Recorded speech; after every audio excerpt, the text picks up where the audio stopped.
Good afternoon. Małgorzata Bonikowska, the Center for International Relations. Welcome. Every Tuesday we do these live talks in the series called Zoom the World. We do it together with the Konrad Adenauer Foundation.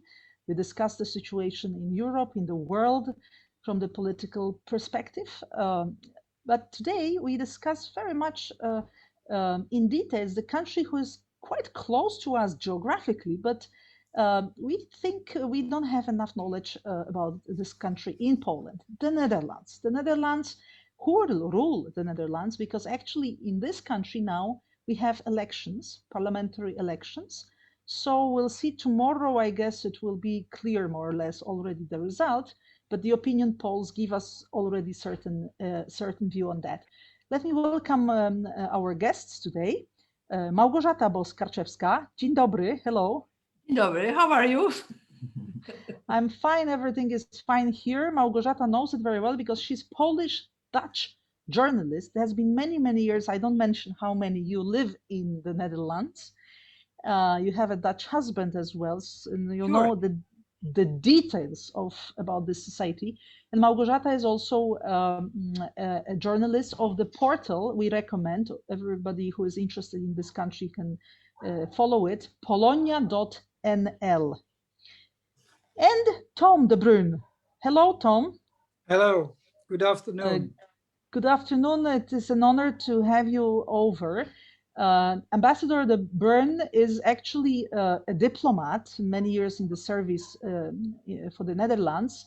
He was working in Brussels as a Dutch ambassador to the EU, and now he's a president of the board of the institution who is quite important for us think tankers, which is the Clingendael Institute, one of the top think tanks in the EU, in Europe, with whom, by the way, we implement one project in India. So happy to have you over, Tom. Thank you. Okay, let me start maybe with Tom. I would like you to comment a little bit on the current situation around the elections, because the voting has started yesterday. The opinion polls show evidently that the People's Party, the party of the current prime minister, will win. But the Dutch system is complicated because you have many parties in the parliament, currently 14 parties. So it will not be maybe easy to form another government. What is your expectation, Tom? Yes, indeed. Since we have a full proportional system, this leads to many political parties in parliament. And as you said, at this moment we have 14. And if the polls will show to be right, then we will have probably around 17 political parties. So a real scattered political landscape. But one thing in the polls is also absolutely clear, that the party of the prime minister, which is I would say the conservative liberal party, you could compare them a little bit to the British Conservatives, will win the elections with quite a large amount of seats compared to all the other political parties. So in that sense, the elections are not very interesting unless a complete surprise would happen. But the feeling is that the prime minister will win the elections easily. Now, what is more complicated is which coalition, because in the Netherlands never a party has the absolute majority, which coalition will be formed after the elections. Let me interrupt you just to give the opinion polls. We presented to you the statistic, I mean the opinion polls results, which is now that around 25% will go to the People's Party, which is the winning party. Then around 13% will go to the second party, the main candidate, the Freedom Party. Yes. The far right. That's the far right. Yes. and then Gert Wilders, and then we have Christian Democrats around 11%, and the party called D66, it's around 9%, and then further down 8%, 7%, 6%. So it's really kind of very, very wide spectrum. Yes. At this moment, we have the coalition between the party of the Prime Minister plus the Christian Democrats, the liberals from the D66, and a small Christian party. And the most likely outcome of the elections will be that there will be a continuation of this coalition, but what remains to be seen is if they can keep their majority. If they don't, then they will have to look for another party to join that coalition. Now, I understand that we have 150 seats in the lower chamber, and they can get around 40 because of this opinion poll results. Yes. Yeah, exactly. Now, one of the most interesting things from a European point of view is which party of the coalition will end up second behind the party of the Prime Minister. Will it be the Christian Democrats or will it be D66? The Christian Democrats have become a rather European skeptical party, whereas D66 is a very pro-European party. Now, if D66 succeeds in becoming the second party in the coalition, then that will mean that they will probably get the Ministry of Finance and will be able to exercise a much more pro-European influence in a new coalition compared to the present one. So the most captivating element of these elections are actually not who is going to win, but who is going to be second and third. And especially for us, if the Ministry of Finance will be kept, because we watch always the Netherlands as far as the discussion around the EU budget, the EU money, and that's the country who is considered to be among the frugal countries, those who are not willing to, you know. Exactly, that's exactly the point. The present Minister of Finance is from the Christian Democratic Party. And although the Christian Democrats traditionally were a very pro-European party, they have become rather Europe skeptical. And that's why the Minister of Finance also concluded this coalition of the Frugal Four. And if D66 would succeed in becoming the second party instead of the Christian Democrats, that would mean that they would have the possibility to take over the Ministry of Finance and have a much more pro-European approach than over the past 4 years. What is also very interesting in these elections is that from a European point of view, is that for the first time is participating a European political party called Volt. And this is a pan-European political party, mainly of young people, extremely pro-European, and they are doing very well in the polls. They could actually get 2 or 3 seats in parliament, and they could become, as it were, the pro-European conscience in a new parliament. That's interesting. Just add to some statistics, is 66% of the Dutch are pro-European, which is quite high percentage. That's the Pew Institute figure. But Poland is even more, you know, it's still, you are not as enthusiastic for the European Union that the Poles are. It's still above 80% in Poland. Małgorzata?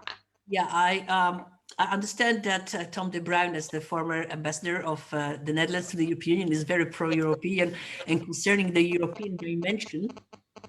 But I'm far more worried what is going to happen on the far right side in the elections. Because Mr. Wilders of the anti-Islam PVV party, Freedom Party, is now on the second place and he's increasing.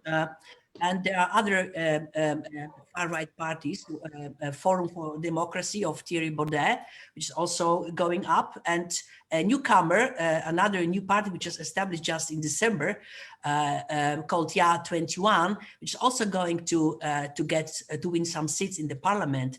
All of them together, according to some polls, are going to have more, maybe some 30 seats in the parliament, incredibly high amount. So it will mean that the composition of the second chamber of the Dutch parliament will have more far-right people, politicians.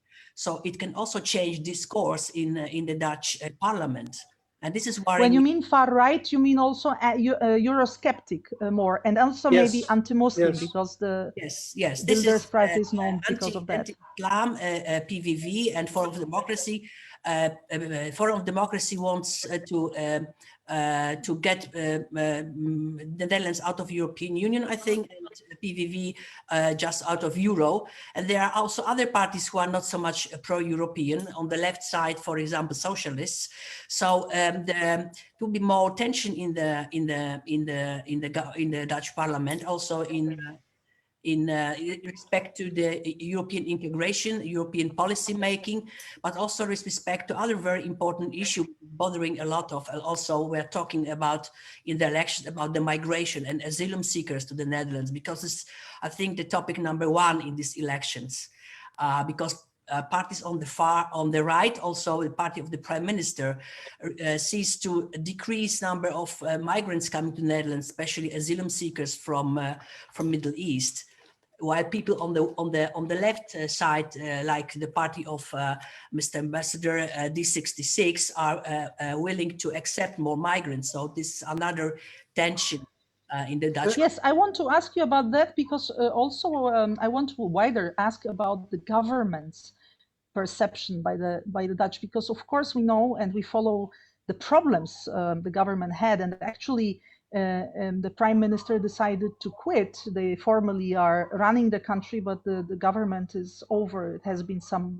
weeks because of the scandal which happened. Maybe I will go to Tom now. If you can just explain to us, what's really the perception of the Prime Minister, Mark Rutte, who is considered to be, one of the best politicians in the Dutch history of recent 40, 50 years. He's also one of the longest at service. If he takes over now for the fourth time, he will be the longest Dutch Prime Minister, right? Yes, that is absolutely true. It is also true that there will be a big chunk of far-right political parties in the Netherlands, but already the Prime Minister has stated very clearly that he will never cooperate in a coalition with any of the far-right political parties. So yes, in Parliament, they will have an important part of the seats, but they will not participate in any new government. Now, the Prime Minister, in spite of all the scandals and in spite of the fact that many ministers of his political party had to step down over the past couple of years, he is still very popular. But how come such a scandal didn't affect him, really? Yes, it has both to do with his very positive outlook. He always remains an optimistic person, but it also has to do with a very classical phenomenon, that is that in the midst of the pandemic, the people are looking for security. And Prime Minister Rutte has a long-standing a reputation as being a solid prime minister. And in this pandemic, with a lot of insecurity, people are looking for stability. So that is one of the main reasons why the prime minister is at the present moment not affected by these scandals. But this is also a warning, because it could very well be that once the pandemic under control and a new government in place with Prime Minister Rutte, this new government could actually come under pressure. At this moment, he is still popular, as I said, because of people gathering around him as a solid leader. But once the pandemic under control, this could change. I wanted to ask you about this pandemic effect also, because we know that it helped him, it helped the government, it helped the prime minister, which is quite interesting, because in many countries, that's exactly why the governments are not popular and they are very much criticized because they don't handle pandemic very well. You can give example of Donald Trump, who actually, we can say almost, this was maybe the major point why he lost elections. But Małgorzata, maybe you can comment on this. The current opinion polls show the support for the government that during pandemic was around 60%. It was even higher before the pandemic, 67. It fell then, but then it picked up. So it's still very high, I would say. It's really high numbers. Well, what is I would your understanding with that? I just wrote an article in Polish analysis. It's on polonia.nl. It's showing a different picture. Let me start with the first thing about the Prime Minister Rutte. In the fall 2019, when people were preparing for how to celebrate the 10th anniversary of Mr. Rutte being a Prime Minister of the Netherlands, it happened last year, October, there were already people talking, well, we're tired of Mr. Rutte as Prime Minister, about his lack of vision, ambition, and thinking about that his date of validity has finished. Then came pandemics, and suddenly his popularity has risen to a very high level. And with that, also the stakes of his party. So we saw a tremendous increase in number of seats of VVD.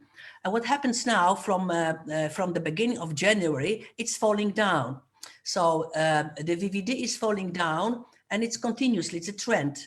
So I think because of the development in pandemics, people are tired of coronavirus, about the having a curfew in the Netherlands, and we see that it's falling down. So I would say the elections now are coming on the very right moment for Mr. Rutte, because if it would happen 2 weeks more, then the result would be very different. We have a question from the audience about yes. this COVID-19 pandemic. Yes. What is the judgment of the Dutch as far as how the government really performs, and how will what implications it will have on elections, that you partly answered the question. So we see that the support for the Dutch for the government policy concerning coronavirus has decreased from 71% in April last year to 41% in February. This is the Dutch Institute of RIVM, who was making a poll among people studying their behavior. So it's a tremendous decrease. People simply do not lost a lot of them trust in what government is doing. 41%, they are tired. There are mistakes in the strategy of vaccination. So it's a combination of different measures. And in this respect, Netherlands is not different to other countries, but it's a bit lagging behind. Still, people are very, very quiet here and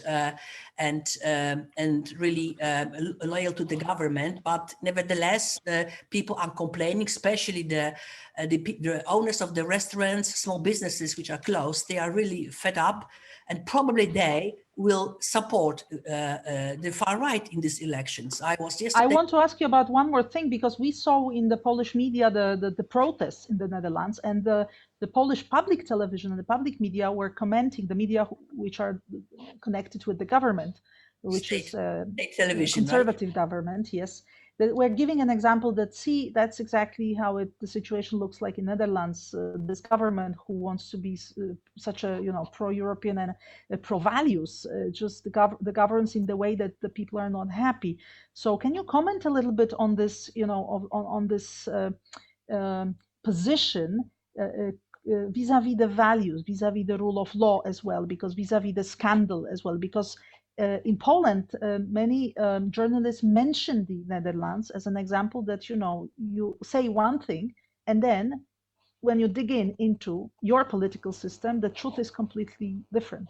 Yeah, no, I think that's a very valuable point. And I think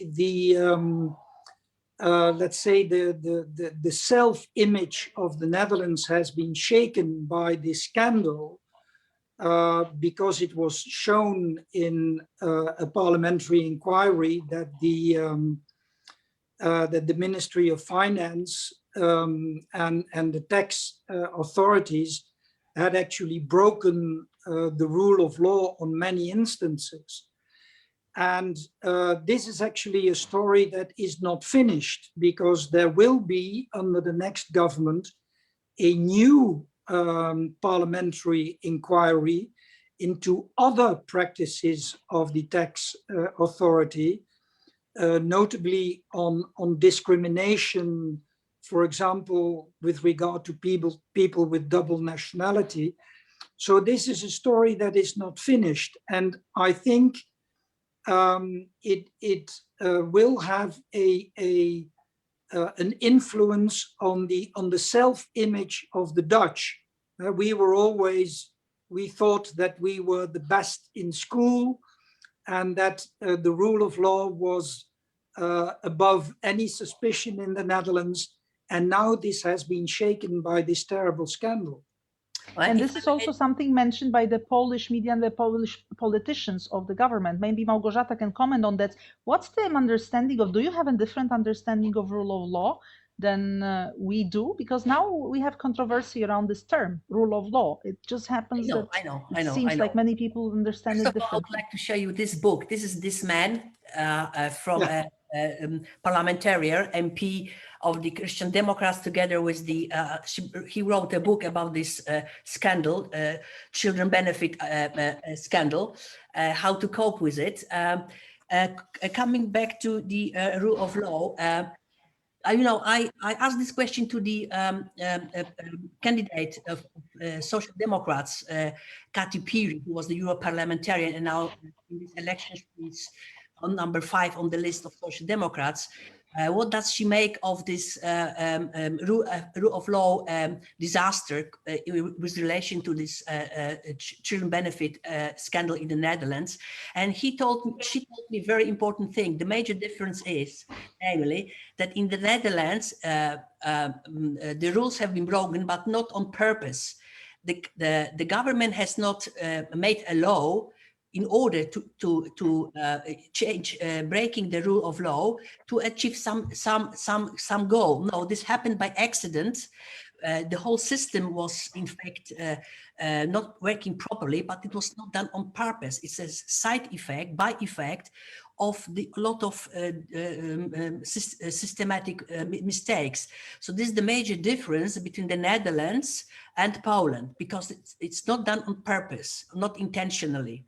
And this is the major. But still, it's quite frightening if you think that there can be a country where the administration can go that far, because just to remind our viewers, we are talking about the administration, which went a little bit too far in the judgment, who should get the social aid and who shouldn't. And they were asking reimbursement, right, of such absolutely. No, I agree that maybe this was not a deliberate policy by the government to break the rule of law, but what in fact happened was that all these people were treated as if they were criminals, and the system The people was, who got the social security, the financial yes, aid, right? yes, yes, and in spite of the fact that there were warnings that these people were treated very badly, the system did not react. So in that sense, you could say that the rule of law was not functioning anymore. For example, the Dutch ombudsman had been warning over and over again that the system was extremely unfair. And in spite of all these warnings, the system did not react. The civil servants did not react, and the responsible politicians did not react.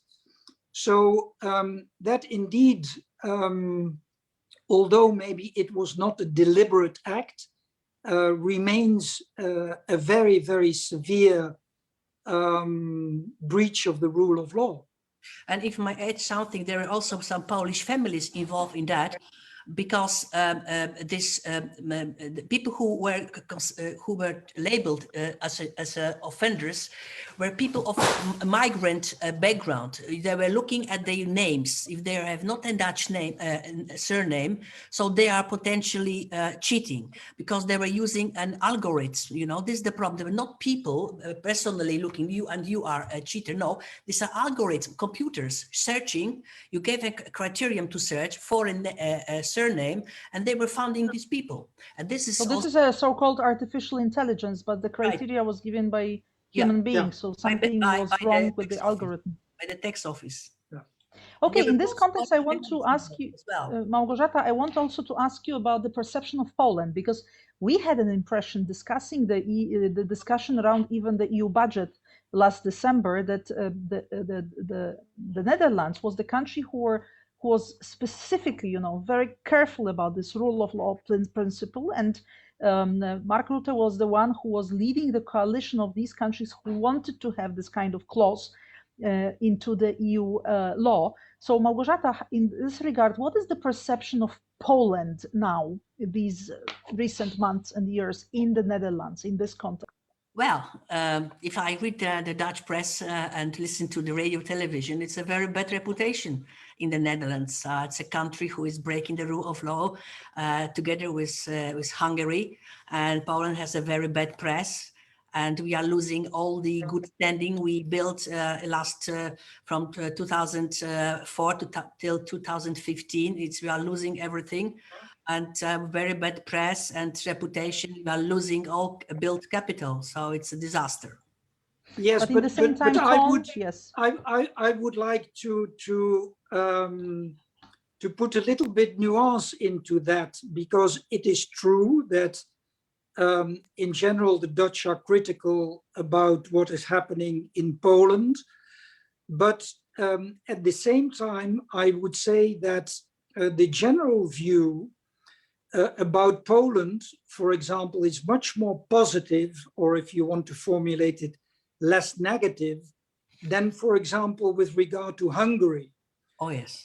If you would ask the average Dutch about Eastern European countries and the rule of law, the first country they would mention is Poland, is Hungary, and not Poland. So the view of the Dutch on the Poles is more nuanced. And maybe because there are many more Polish people in the Netherlands than the Hungarians. Yes, absolutely. In general, although of course, I mean, in some places people say that the Polish immigrants will take their jobs, but in spite of that, in general, the Poles are hardworking people in the Netherlands and are not viewed that negatively. That's right. And what for example, the effect of the very visible authoritarian attitude of Mr. Orban, there is no such face in the Netherlands from the Poles. the Hungarian breach of the rule of law has a face, That's right. and that in the case of Poland is not the case. So the view on Poland is much more nuanced than the one about Hungary, and I would say that in general, the Netherlands had a rather positive outlook towards Donald Tusk, who of course was a very visible president of the European Council, and who generally had a very positive outlook in the Netherlands. And that also gives more perspective to the view that the Dutch have on Poland compared to, for example, Hungary. But I would like more balanced view. to make a small comment. You're asking about the image of Poland as a country. I am totally agree with what Tom de Bruijn just said, how important faces is and names you can pronounce. Orban, it's more easy than Kaczynski, for example. But I think you have to disconnect two things: Poland as a country and Poles as the people, because Polish migrants here, I think people looking at the Dutch people looking at Polish migrants are not looking at them from the perspective what's going in Poland. They are just looking at people who are hardworking here. So these are two totally different issues. Let's move to the European affairs now, because of course both Poland and the Netherlands are the EU member states. We don't have an easy situation now in the EU, but many people say that pandemic can be a good effect, because that's the crisis where the European Union also shown some action. And at the beginning we had a problem, but then with the time it went quite well. Tom, because you are also teaching, I know that you teach decision-making process in the EU. I want you to comment a little bit how the Dutch see the EU internal situation and the reforms and the future of this organization. Well, that's not an easy question, because the Dutch are generally speaking pro-European.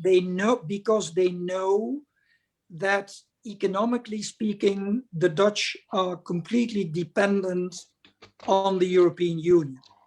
So even though there is one or two small political parties that would favor a Nexit, this will never command a majority in the Netherlands, because the Dutch, they understand extremely well that for their economic well-being, they need the European Union. Just to mention that the Netherlands are still one of the top 5, the most competitive economies in the world, the 4th as far as the new rankings. Exactly.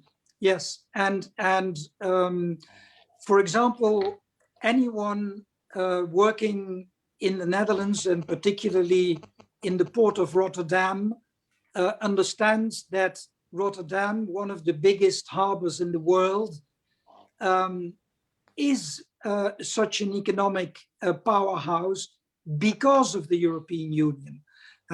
Rotterdam is not a Dutch port, but is a European port. So they understand that very well. And that also has an influence on the position of the Netherlands with regard to the European Union.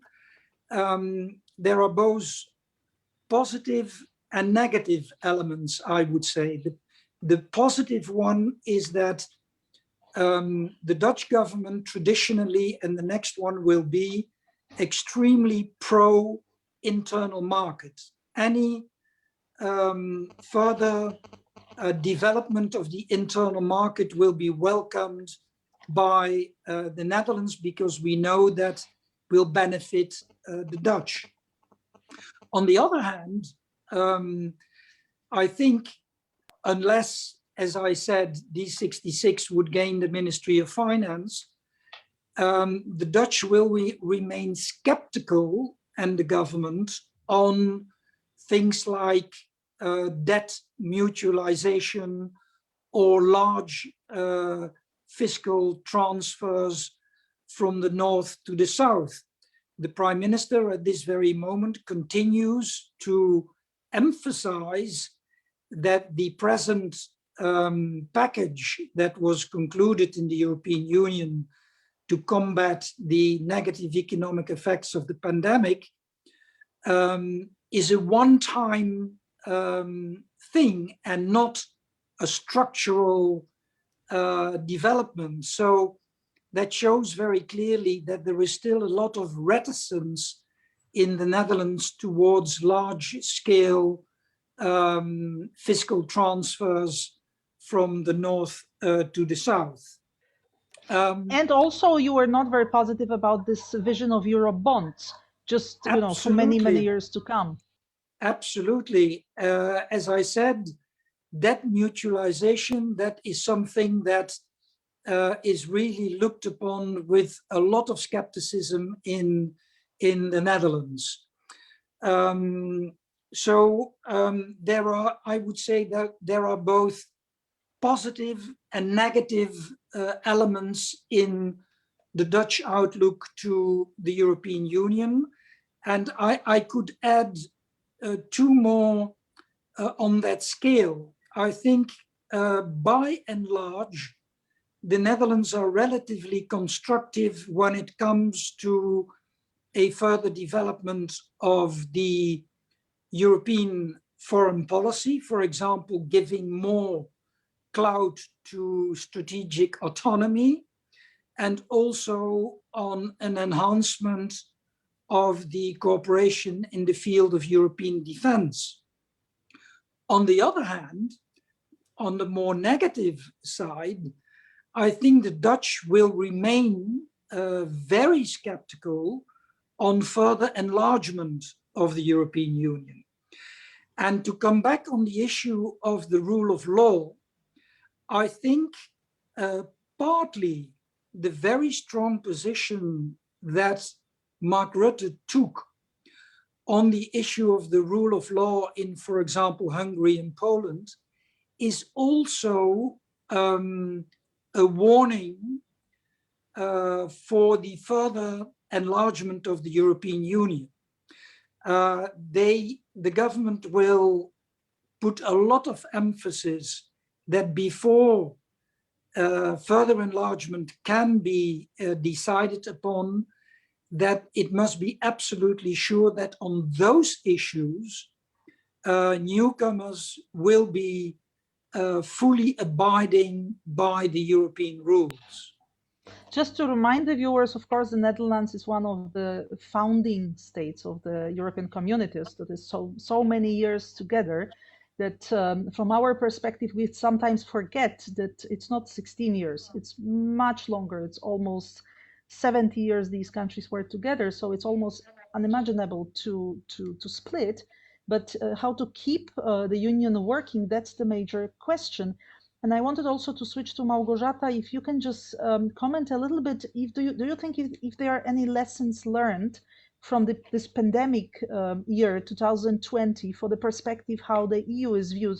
Because Tom was mentioning very important things concerning security, of course, PESCO and strategic autonomy, which I guess now got a much larger understanding. Now we are talking not only in security terms, but now we are thinking about European Union as much more autonomous, generally speaking, in everything vis-a-vis both, US and China.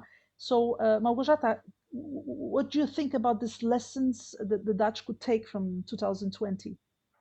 Well, I think the lessons are that the European integration is necessary, and the failure in a common vaccination strategy shows that things has to be arranged in a better way and to put more effort in it. And the pandemic shows to us that we have to integrate as much as possible, because we are, on a small boat, and the ocean is full of tough waves coming from, major global powers like China, US. So we have to stick together. But there will be different forces, tensions between countries, because we still don't know how it will, how will a pandemic end, whether it will this year, next year. So there are many uncertainties.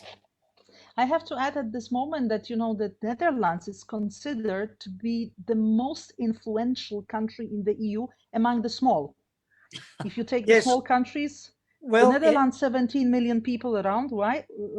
yes, More or less, well, 17. actually, now you mention it, this reminds me that very recently, the famous French institute, Jacques Delors, published a paper in French, by the way, and about the Netherlands, and they have concluded that the Netherlands is now, after France and Germany, because of Brexit, of course, the Netherlands, after France and Germany, is now the most influential country in the European Union. And I want to ask you, Tom, how do you do that? Because that's exactly what Poland would like to be, but somehow it doesn't happen.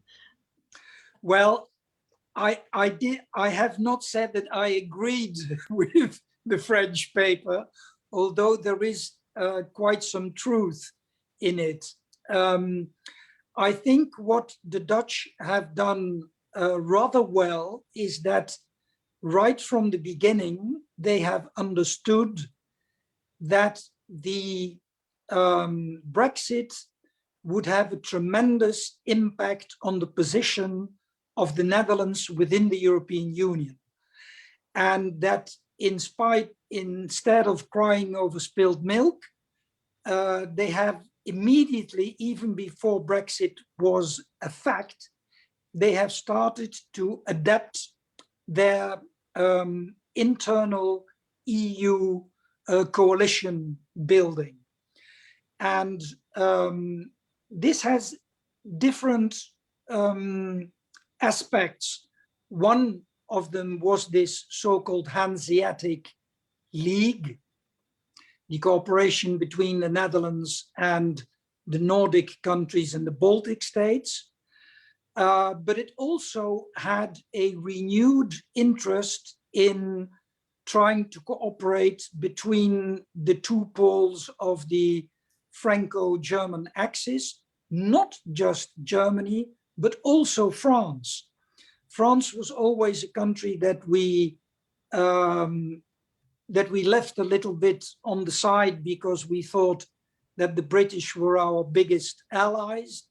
And now, since Brexit, we have seen that the Netherlands have deployed a tremendous amount of diplomatic efforts to speak to the French and to try to formulate common positions on several issues. And this has been, I would say, a little bit under the radar, but has been quite effective. And I think that that is also one of the reasons why particularly the Jacques Delors Institute came up with this article on the influence of the Netherlands within the European Union. That strategy we can call active cooperation. Is very well-known strategy in theory of negotiations. I think being active and being cooperative, it's worth more than being passive and being, you know, less cooperative. Yes, that's the advice. Absolutely, and it goes. One of the main aspects is this diplomatic activity towards Berlin and Paris, but also to other countries. For example, the Netherlands at this very moment is writing a strategic paper on the issue of strategic autonomy. What actually is strategic autonomy and how can we give it more concrete content beyond this global idea of strategic autonomy. So it's very interesting that they are not putting all their eggs in one basket, but the Dutch diplomacy is really trying to look at different cooperations in different fields within the European Union. Małgorzata? Yes, I would like to say this is the perfect moment to say how proactive the Dutch are in when they see United Kingdom leaving a European Union. And there's a shift of balance of powers in the European Union to the detriment of the Netherlands, because they were also always the liberal policy of the United Kingdom. So the Dutch were standing behind. They do not have to protest to say no, no, no. The British were doing this for the Dutch. And now the United Kingdom left the European Union. So the Dutch are on their own. So they have to, you know, to look into different partners. And this is very proactive. Having in mind the strategic interest. And this is showing when Poland wants to achieve something in the European Union, look to the partners, make strategic choices and go for it, you know, because otherwise we'll be on the margin of the field of interest in the European Union. Yeah, no, absolutely. And I think one of the biggest challenges for the Dutch in the coming years will also be in the field of foreign policy, because the Dutch have always disliked power politics. They were always for the rule of law, not only within the European Union, but worldwide. And we see now that with all the tectonic geopolitical changes in the Netherlands, in the world, this poses for the Netherlands a real problem, because there will be hard choices that will have to be made between economic and commercial interests on the one hand, for example, vis-a-vis China, and the strategic geopolitical imperatives on the other hand. And that will be a difficult balance that the Netherlands will have to learn to make. I think that's the challenge for the whole European Union, which is quite often accused that, you know, speaks about the values and in the same time deals with countries with authoritarian or totalitarian regimes. By the way, we have one question from the audience from Tomasz Nasterowicz about the Dutch government's support for the rule of law, the link with the budget. And the answer is yes, the Dutch government supported the clause about the rule of law going together with the spending of the EU money in the budget. But you rightly said, Tom, that's a kind of a question mark for all of us, how to stick to the values written in the Article 2. It's not only about the rule of law, it's about generally our values, democracy, you know, freedom of speech, freedom of the media, rights of all the citizens, minorities, etc., human rights, and how to operate in the world, which is much less favorable for these values now. Małgorzata? No, absolutely. I think that I've always called this the asymmetric position of Europe vis-a-vis both Russia and China. Asymmetric in the sense that we look at the world as a place, as a market where you can earn money, whereas the Russians and the Chinese view the world much more as a geopolitical arena. And that's why it is, you know, you see this in very concrete instances like Nord Stream 2, which some Europeans, particularly the Germans, view as a purely economic item. But for the Russians, this is pure geopolitical interest. And this asymmetric situation that I think the European Union must learn to redress and must learn to look much more strategically at issues than we have done in the past. If I may add something, sorry, Tom, to disturb you, but on rule of law and the Dutch government, it's very important to say it's not only in the European level that the Dutch government is supporting rule of law in general, but also the Dutch diplomacy. I just heard from the professor of Princeton University, Schepperle, who is a very authority in rule of law, and she complimented the Dutch diplomacy because they were the first to raise this issue and to support rule of law in the European Union, especially the Dutch embassy in Budapest. And if we look what's happening now, the Dutch judges, are very supporting Polish judges, you know, very much indeed. And Małgorzata Gersdorf just received a medal from the Dutch NGO for supporting freedom of Polish citizens and judges. So we see that on this level, rule of law, there's a lot of support, not only from the government, but also from NGOs and Dutch judges. So it's a very much broader support than only the government to government or governments at the European Union. And the Dutch judges, and you see what's happening in Amsterdam. There is the International Court there, which is has to deal with a lot of some hundreds of Polish citizens who are arrested and supposed to be delivered to Poland, and there are problems. The judges there also have to dig into the books and check with the Polish judges whether they are independent or not. So there have a hell of a problems here. Mm-hmm. I want to ask you about a little bit wider perspective now, because Tom rightly said that you see. You are in a way an economic power, superpower maybe. You are one of the strongest economies in the EU, being even small country, but you also have this global perspective because the Netherlands was the country among those who were conquering the world. You had, you know, all over the world, you had places where your traders not only reached these places, but conquered and kept. So your perception of the world is definitely much global, more global than the Polish perspective.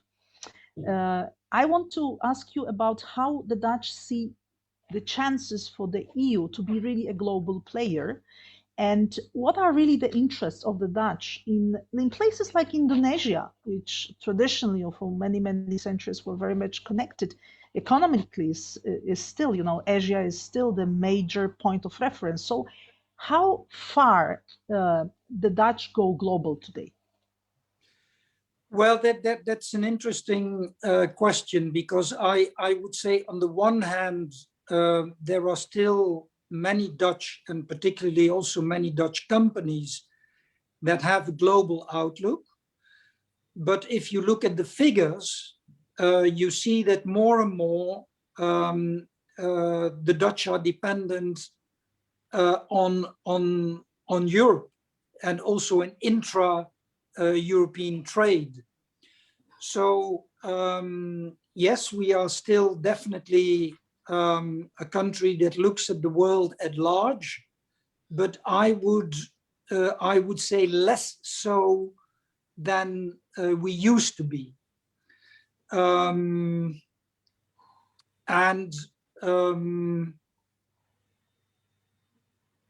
And do you see the chances for the EU being, you know, the European market is one of the strongest and the most attractive in the world. Still, euro is a very strong currency. But in perspective, we have this rivalry between US and China, which will stay with us, which will continue. Do you see that Europe can be really autonomous in the real terms, or this is just a diplomatic formula used for some period? No, I think that strategic autonomy as such is something that is probably unattainable. The same as President Macron speaks about European sovereignty. But the importance is that we are going to give that concrete substance. And you could, for example, but this is just an example vis-a-vis China, the pandemic has learned that we are extremely dependent on certain essential products, for example, in the field of pharmaceuticals or other fields. And there in these production chains, there I think it would be extremely important that the European Union explicitly tries to pinpoint where our where the challenge is, where our weaknesses are, and that you address those. But that we could, for example, completely disconnect from China or from the US, like the US has been trying to develop a policy under Trump of decoupling, that I don't believe in that, and I don't think it's in our interest.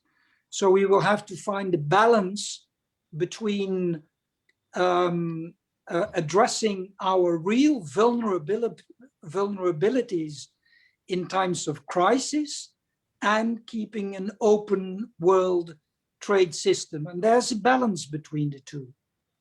And that's think in the this challenge. regard, the example from the Netherlands, it could be very, very, very good for us, also for Poland, who is a slightly bigger country by population, but is much less experience in keeping this balance between, the region and also attempts to really be a global economy. For example, we are looking for tie-ups with many more markets than only the European market. Well, we are 80%, of our trade, it goes to the EU. So we are now in the phase of looking for also other strategic partners, especially in Asia. So we very much have the same dilemma.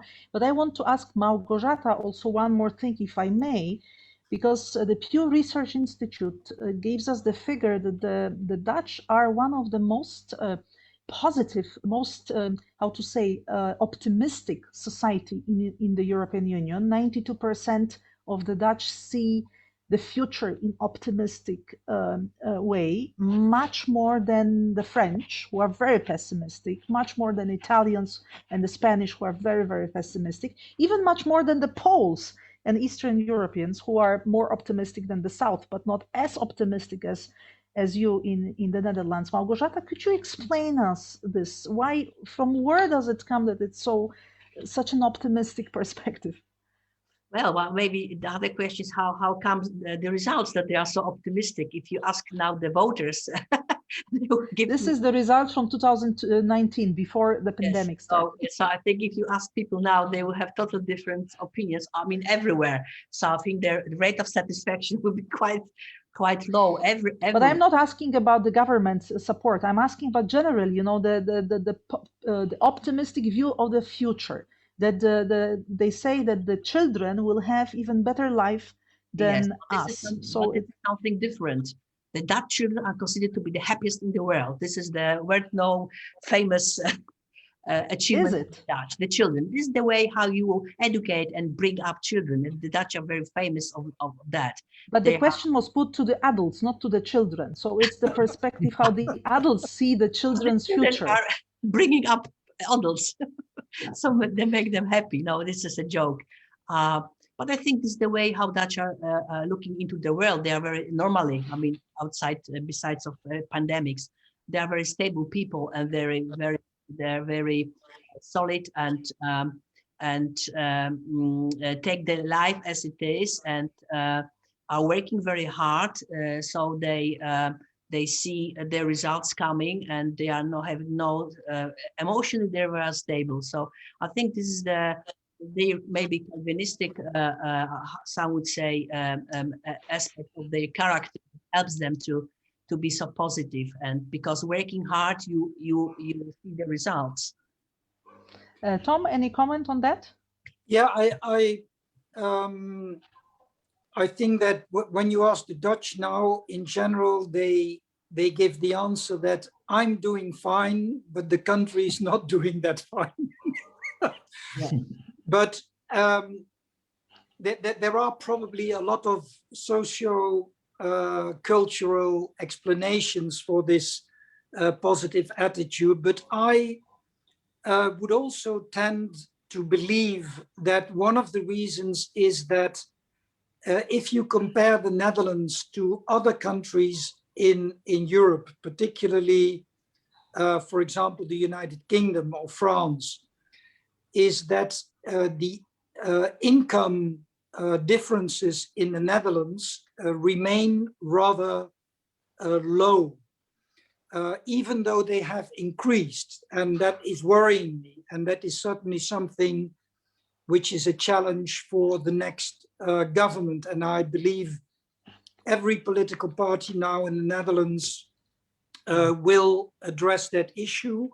But if you look objectively, the Netherlands are still rather an egalitarian society.